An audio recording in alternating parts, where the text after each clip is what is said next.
Hey there, what are you doing? Just looking at birds.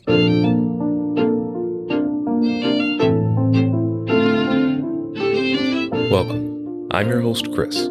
Join me as I interview avid birders to learn more about birds, birding, and those who love both.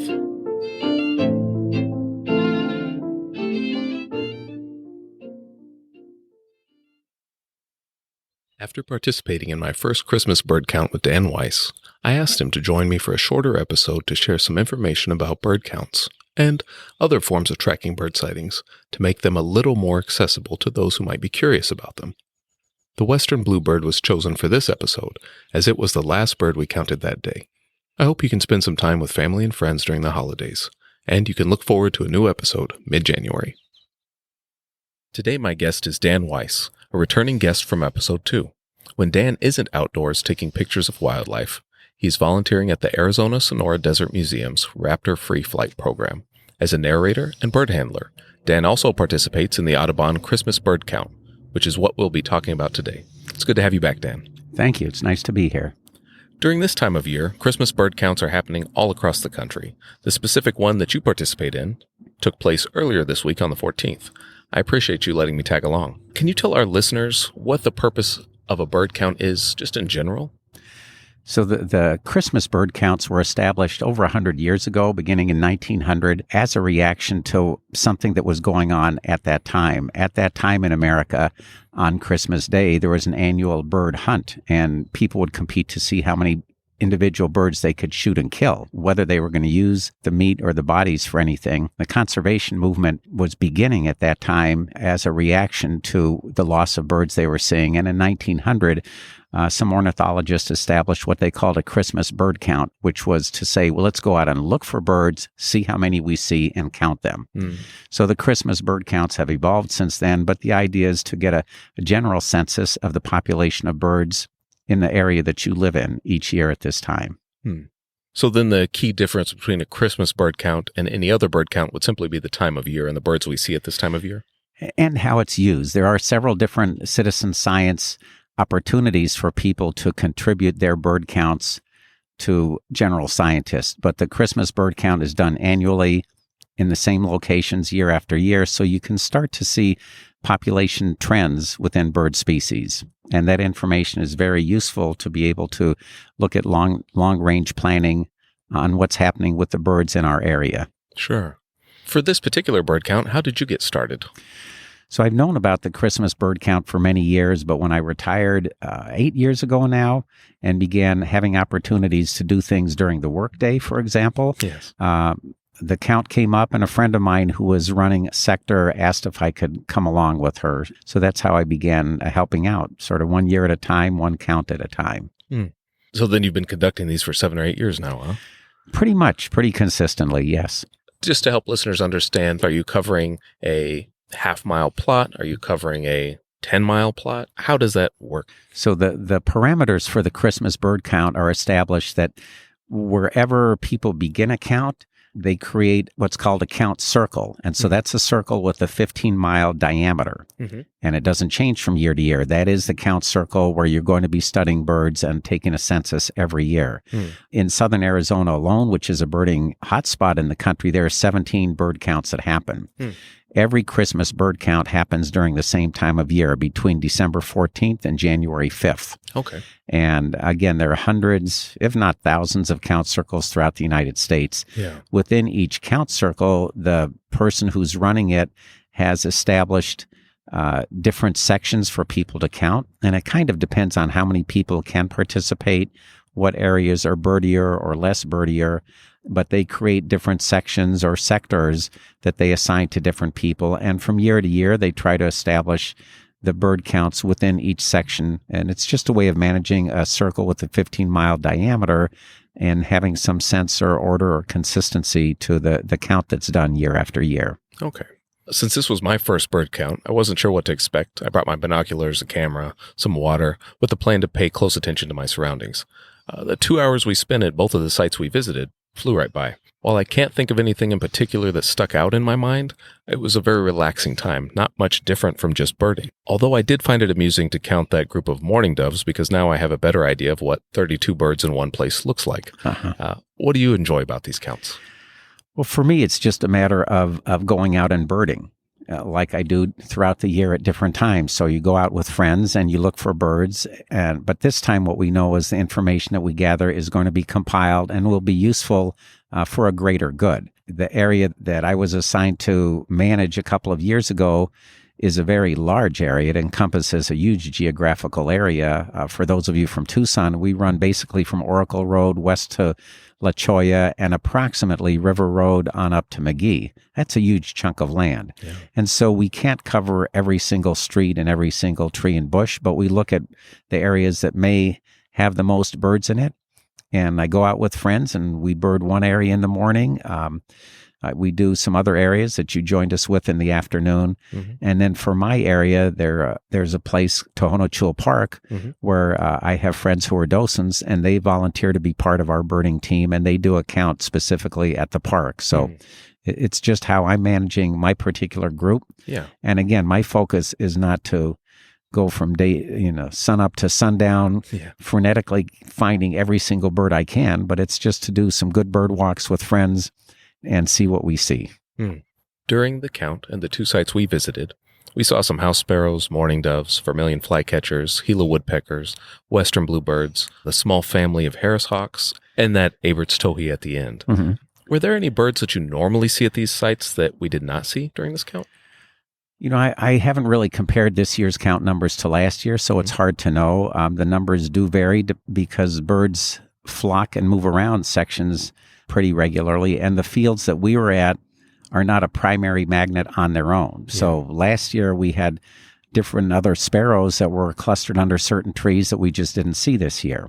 But on the areas that we counted with you, we found some western bluebirds. We found a northern mockingbird, which isn't an unusual bird, but was the first one for my count section this year. So you just look forward to seeing what you can see at that time, and the numbers all add up at the end of the day. Yeah.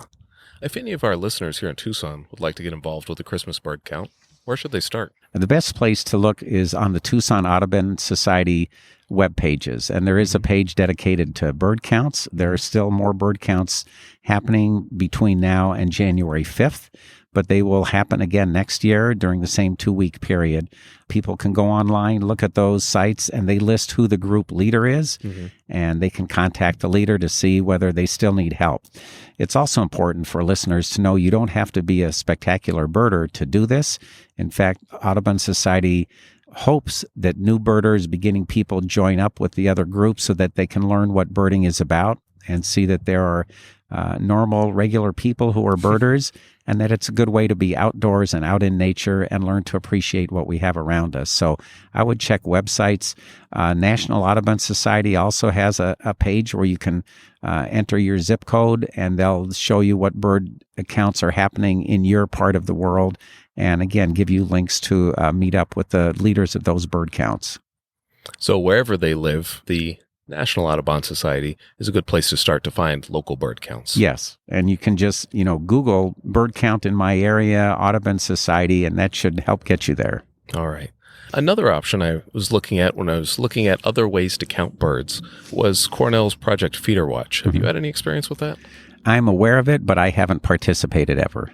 So I went and read up a little bit on it. It's something that people can do at their homes or at any other site. It looks like the requirements are simply picking a place to count birds and then 2 days a week that are consecutive each week. And that period of time runs from November to April 30th of the next year. So it's about a 6-month period of time where they just count on these 2 days at the same exact site. And it's called Project FeederWatch because they assume you'll be near some sort of feeder. When I was looking at some of the parameters of the count, like what you count, what you don't count, they did say it was okay to count birds attracted to food or water, fruits or plantings, and even the predatory birds that might come to your site because of your feeders for the other birds that are there. And they said just not to count birds that were flying overhead or birds you see at other times of the week. So it seems like a pretty simple thing. One of the things attached to it is a price. It's an $18 fee for that period of time. And they give you access to some different resources and a place to upload your data. So if somebody was looking for something that they could do at their home that was a little more formal, similar to a bird count, they could do something like this. And then I also saw that if you wanted something less formal, you can always just track sightings on eBird, like the checklist. Whichever level I think people choose to participate at, whether it's one of the annual bird counts, Project FeederWatch, or an eBird checklist, they're going to be contributing data that helps the entire birding community. Yes, and that's what's important, and I think what the goals are. There are scientific studies being done that have different parameters. These things that you mentioned are what we call citizen science, and basically it's enlisting volunteers throughout the world, throughout communities in the United States, to participate in figuring out what we have living around us, in this case, what birds we have in our neighborhood, and contributing. And all of this data is collected and it gives us an overall sense of what's happening in different locations. So, and I think the point is we want people to become more aware of the birds and nature around them, and then to participate in sharing what they see and what they know with others. In the past few years, as I've gotten more and more into birding, the more people I've encountered, I've noticed that there's some people that are listers. Some people really want to track. They want to count the number of species, maybe the number they've seen each day. So I thought this would be helpful to differentiate for people that there's a couple levels you could participate at if you want it to be really formal about it or not so formal. But then, like you said, it's great just to get out there and bird. That is also helpful just to boost awareness of these wonderful flying creatures around us. That's the whole idea. Going back to something we mentioned earlier, the last bird we counted for the day was the Western Bluebird, which is always a treat to see with its vibrant blue appearance. And for this episode, you're going to tell us a little bit more about it. I noticed that they returned to the areas I've birded only in the past few weeks. Before that, I hadn't really seen them. Why do we only see these birds around this time of year? Well, Western Bluebirds, where we live, are like many birds throughout the world, is they live where they can find food and shelter and survive.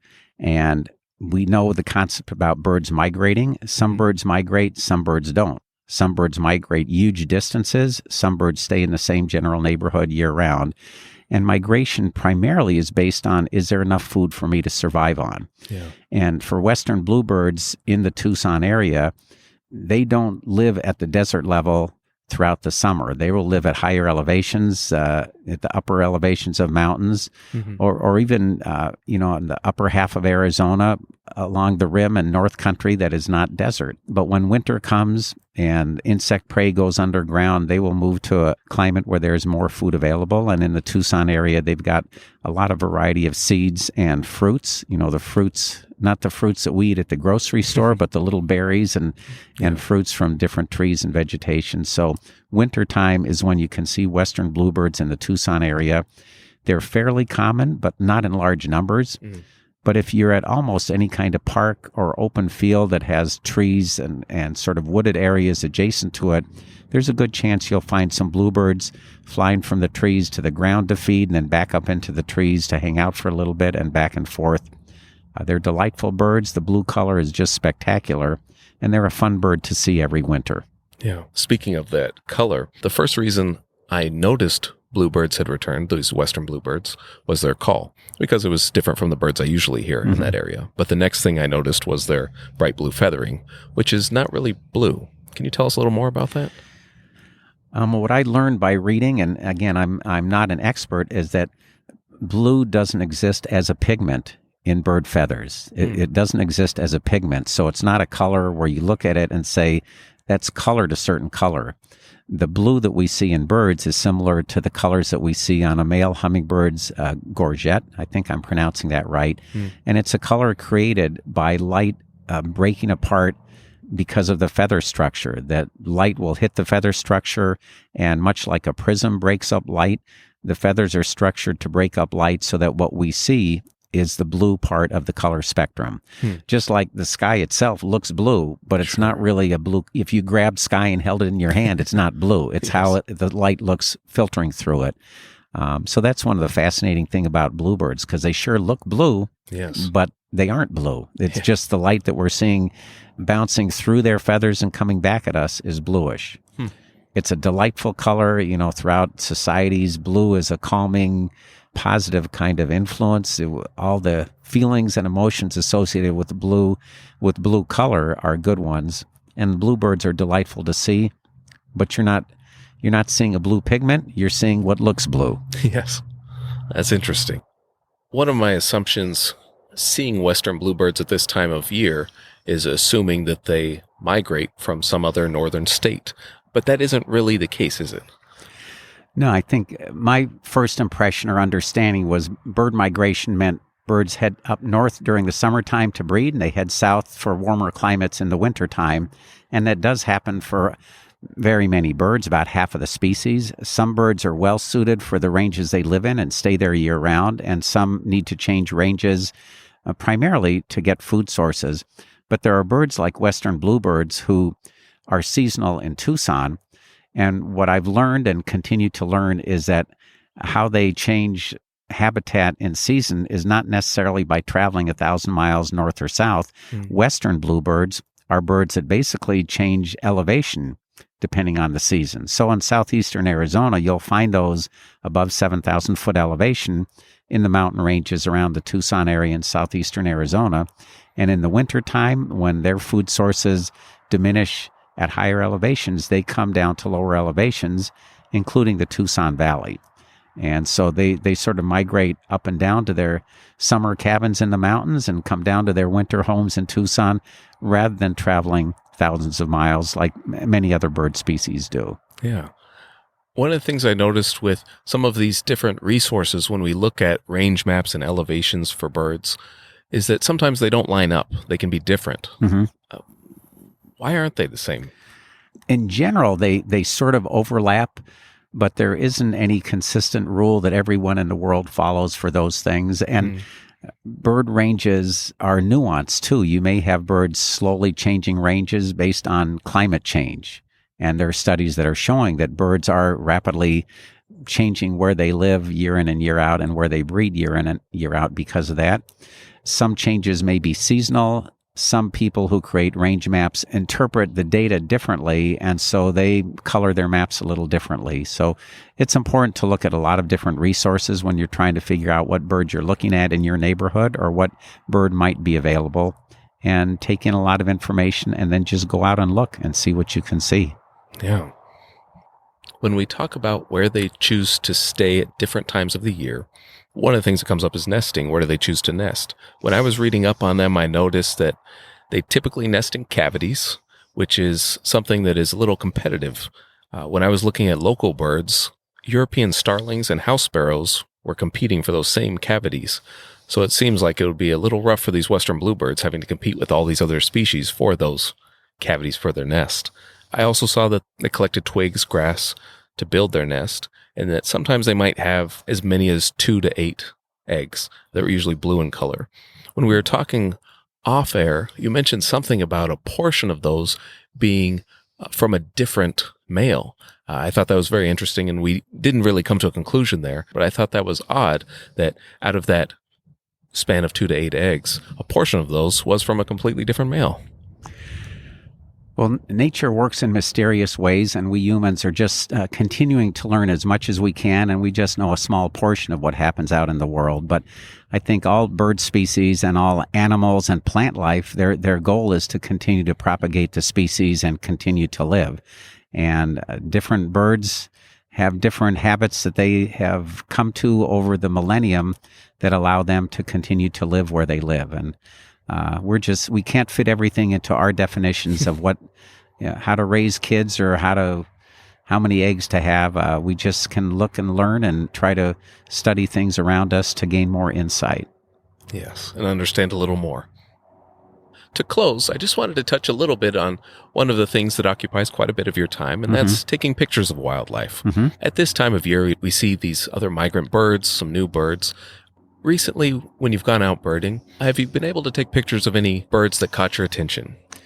Well, over the last few weeks, 2 birds that I've been happy to get some decent pictures of are birds that are winter visitors to Tucson. One is the Lawrence's goldfinch. Many people know about lesser goldfinches, which is a really nice backyard bird that you can attract pretty easily by hanging a Niger seed sock or Niger seed, thistle seed feeder.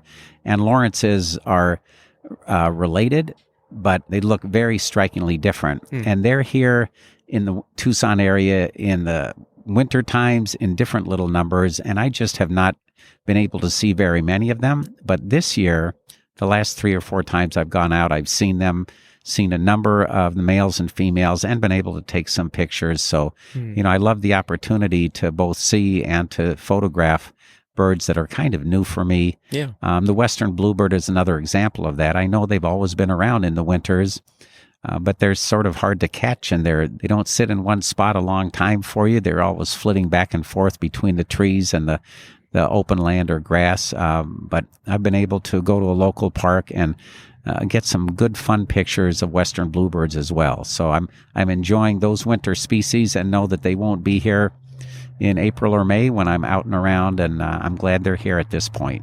Yeah. One of the things I've noticed when I take pictures of certain birds, the birds that are here all year round, I've gotten better at identifying where they like to stay, their behavior, how they move about from branch to branch or from trees to the ground. And I can kind of set myself up in a place to capture a moment, capture a good picture.